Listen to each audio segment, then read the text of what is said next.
This video is a quick guide on how you can use our resources to develop your policies and guidelines for nutrition, physical activity, screen time, and breastfeeding. So we've provided two main templates that you can use, and the first is a full written policy template. We're going to use nutrition as our example. If we click on the full nutrition policy template, it will download a sample policy that you can edit. So this is the sample policy, and you can tailor this information to your particular service. So you can delete sections that are not relevant to your service and also add any additional points that reflect your practice. Everything highlighted in yellow is what you need to edit. And so for this particular point, it's asking you to input your service name, and my example is Rachel's Preschool. Okay, so everything yellow is what you need to edit, and that includes the revision date in the footer. All right, so everything highlighted green are the elements recommended by Munch and Move, and we encourage you to keep the elements highlighted green in your policies and guidelines because these are recommended by Munch and Move as best practice. So once you've drafted your policy, hit save, and you may need to have this policy reviewed and finalised before you can publish. The second document and template that we provide is a guidelines insert. So this is a 1 to 2 page document that identifies key guidelines that are important to your service. So if we click on the guideline inserts, it will bring up another Word document that you can edit. So guidelines are handy when you find it difficult to amend policies at a service level, or the creation and revision of policies may involve approval from a head office or outside organisation, which can result in a lengthy process. So these service-specific guidelines are really handy for you to still have key guidelines in place and something that you can provide to staff and families, but doesn't require a full written procedure and policy. So again, everything highlighted in yellow is what you need to edit.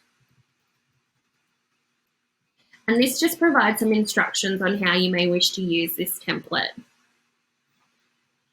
Now, the guidelines include the key messages and key elements recommended by Munch and Move.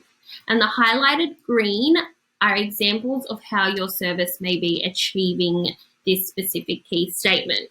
And so this is where you'd like to put some examples of how your service is achieving the key statement. For example, food provided by the service is consistent with the Australian dietary guidelines. The example we've provided is we have our menu reviewed annually by the Good for Kids team to ensure our menu is in line with the Caring for Children and Australian dietary guidelines. So we encourage you to pop examples of how your service is achieving the key statements. Add your revised date, hit save, and again, these guidelines may have to be reviewed before you can finalise and publish.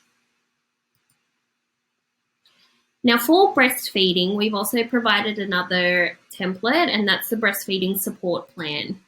So as part of the breastfeeding policy or guidelines, it's recommended that you have a breastfeeding support plan developed with families. And so again, we provided an easy to use template that you can use to develop the breastfeeding support plan with families for children who are receiving expressed breast milk.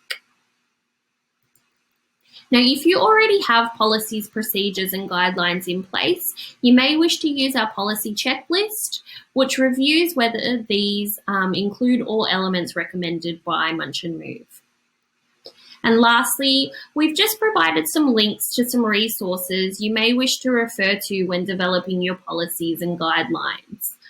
So we've provided the Australian Dietary Guidelines, the Australian 24-Hour Movement Guidelines for early years birth to 5 years.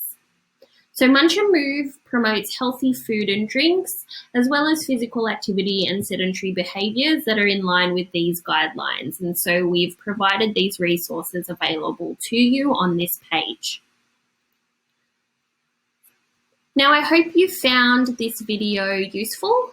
And of course, if you have any questions, please don't hesitate to contact your local health promotion officer or get in contact with the Good for Kids team on the Good for Kids team email.